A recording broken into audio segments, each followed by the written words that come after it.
Hey everyone, I'm Michael from RedefinedU. I'm just going to take you through a few movement patterns that we can use on the foam roller, particularly for the legs. So we've had a few clients asking for a few demonstrations, so here we go, we're going to crack on into it. Alright, so foam rollers that you can start with. This is a 90cm foam roll, it's made of EVA. These are probably the most common foam rollers out there. This is exactly the same material. So this one here is EVA as well. It's 45cm, so nice and short. I generally use the shorter ones because they're easy to carry around, take in the car. If you're going away on holiday, you can just throw them in the back of the boot and take them with you. So the whole reason for using a foam roller is essentially to make the muscles more supple, if you like. So over a period of time, if you are using a muscle group repetitively, you will find that it does become relatively tight and you will lose some mobility in that particular muscle group, and then of course it will affect the movement patterns that you are doing in your exercise sessions. So one way to get the suppleness back is to use a foam roller and actually sort of work away at lengthening the muscle group slightly, if you like. So trying to essentially, what happens is the muscle fibres begin to knit together over a period of time, and they become almost sort of fused. So what we need to do is we need to gradually roll over them with the foam roller, and we want to just loosen them up a bit so that they can start to move a bit more freely and increase the range of motion that we can get from that particular muscle group.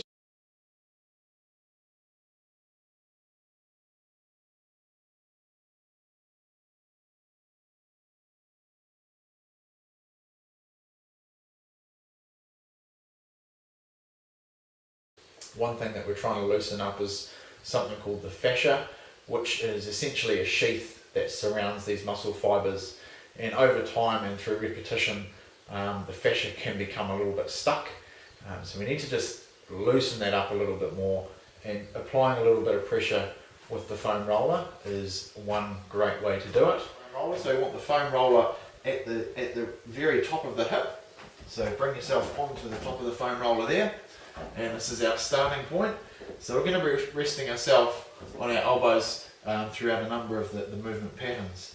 Now for guys, a good idea is just to position the foam roller slightly to one side, so you're starting on one leg.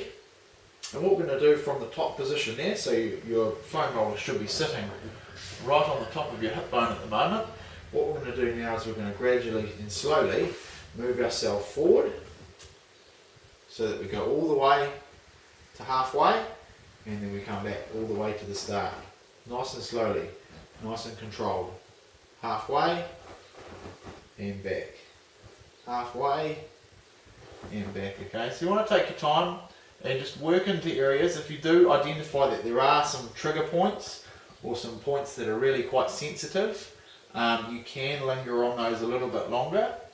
Sometimes a good idea, if I find one, for example, at this position here, what I'll do is I'll actually bend my leg and then straighten my leg, and then I'll keep working over that area.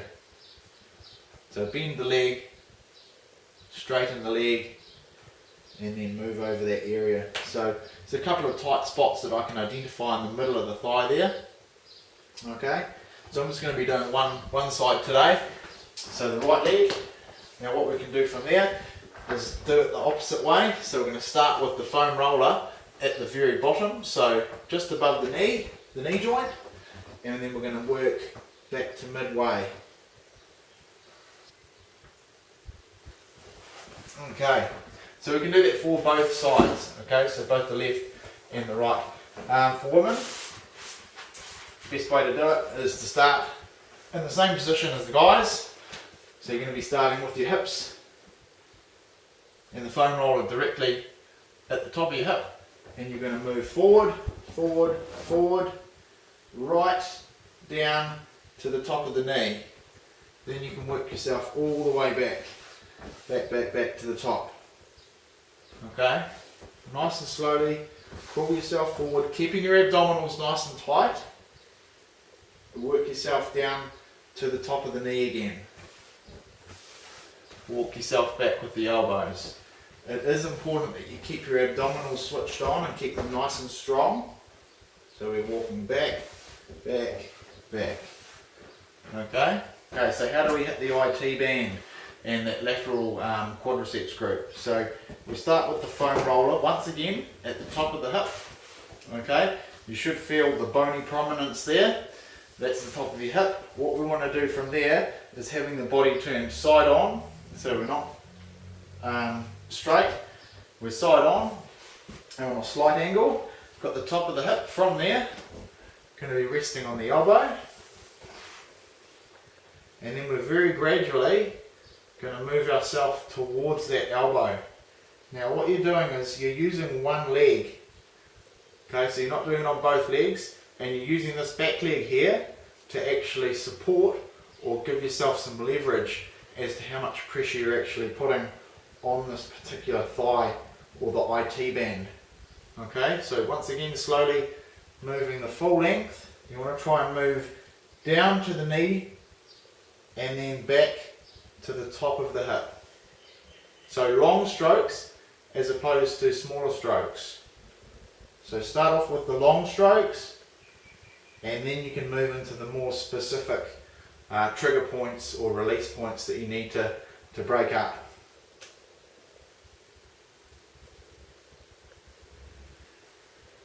Okay, now if I want to make that any more intense, I can take the supporting leg off the ground and I can just apply all my weight onto that bottom leg.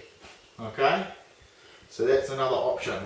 If you have got really tight IT band, I would suggest just doing the long strokes to begin with and not worrying about focusing on specific hot spots or trigger points as such. So the piriformis muscle group is at the top of the glutes. It's just a very small muscle group, but it can become very tight and very inactive if you are sitting down a lot during the day. So it is a very important muscle group to stretch or to foam roll. Okay, so next we're going to move on to the hamstrings. Now the hamstrings are a bit hit and miss on the foam roller. Some people's hamstrings are very dense, so there's a lot of muscle tissue there, so it can be difficult to get into those trigger spots, those sort of tense areas. So sometimes the body weight pressure that we apply through the foam roller onto the hamstrings is not enough. So for example, if you're not feeling that the hamstrings are responding from the foam rolling, you may need to go to a more dense type of material, which could be something similar to a PVC pipe or some sort of surface which is a lot firmer. Now if you haven't done a lot of foam rolling on the calves, or your mobility is not that great in that area, you're best to start off with just one leg on the foam roller, and you want to have your supporting leg in place as well. So this supporting leg, as we mentioned before, this helps us to determine how much weight we're actually applying to the muscle group that is being foam rolled. Okay, so starting with that supporting leg, you're putting your weight down through that supporting leg, and what we're doing is, once again, we're trying to get as much range of motion in that foam roll as we can.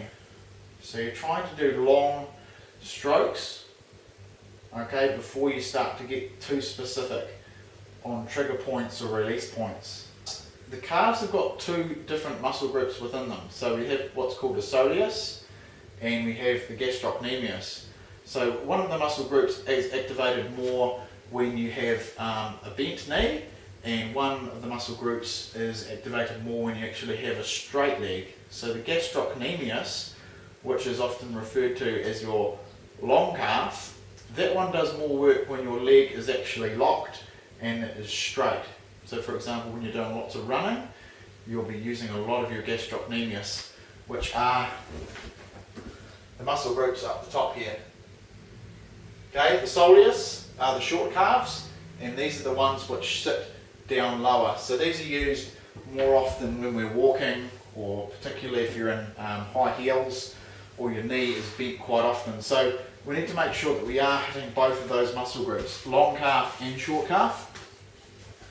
On top of that as well, we also have a set of muscle groups which lies down the outside of the shin. Now these muscle groups are called the peroneals, and they're responsible for sideways movements. Well, to get into the peroneal muscles, what we want to do is we almost want to take our hips and rotate them slightly across so that we're now facing more towards the foam roller. And we're going to move ourselves across the foam roller in the same direction.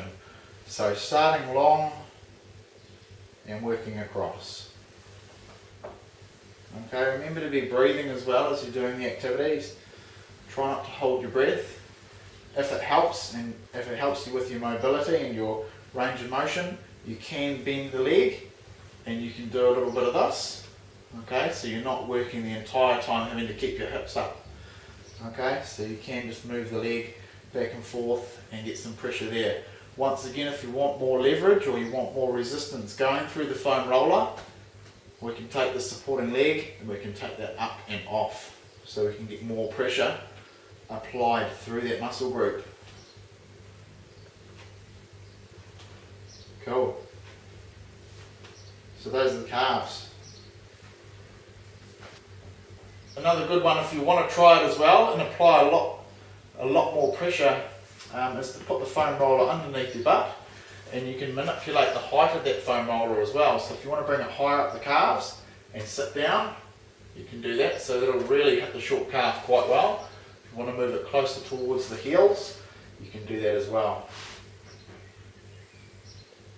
So you can hold on that position there. Right, one more muscle group we're going to hit is the glutes. So, once again, similar to the piriformis, where we were going from this position here, and we were rolling out the piriformis with the leg over the top.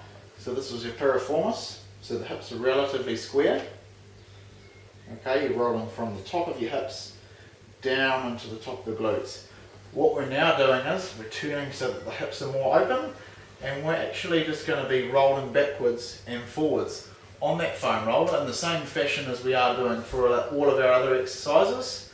We can use our hands to stabilise ourselves on the ground. If you want more pressure, take the leg off. Okay?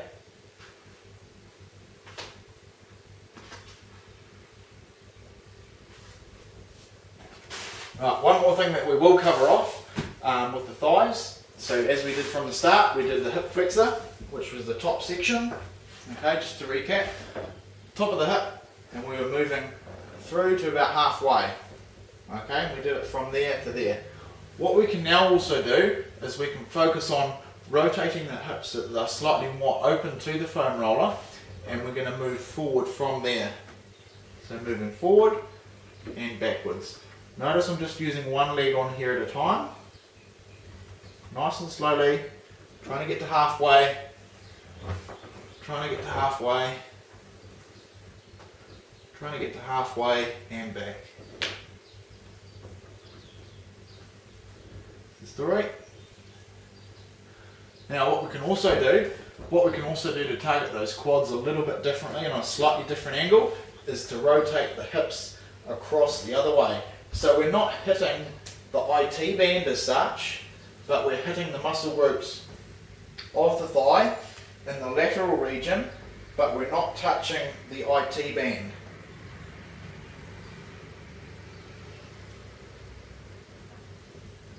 So we're hitting that lateral thigh muscle group, and this is generally one of the muscle groups which is the tightest in the body. Cool, so we've covered off a few things there today. Using the foam roller, my key points are to start out with an EVA type material, so something which is relatively spongy. You can always progress onto something that is much more dense further down the line.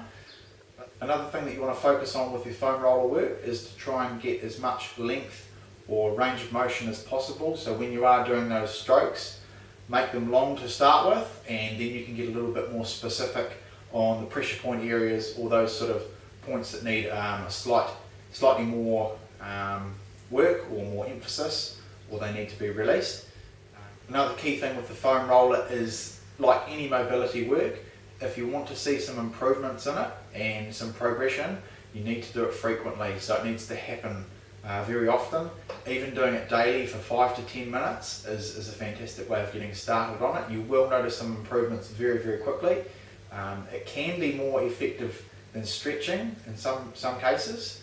So combine it with your other mobility work. If you do a lot of stretching after sessions, fantastic, and I would support that you do some stretching after session, because it's very important while the muscle groups are warm. The foam rolling can be done either after a session, it can be done before a session, it could even be done during a session if you're particularly finding that your mobility is lacking in a certain movement pattern.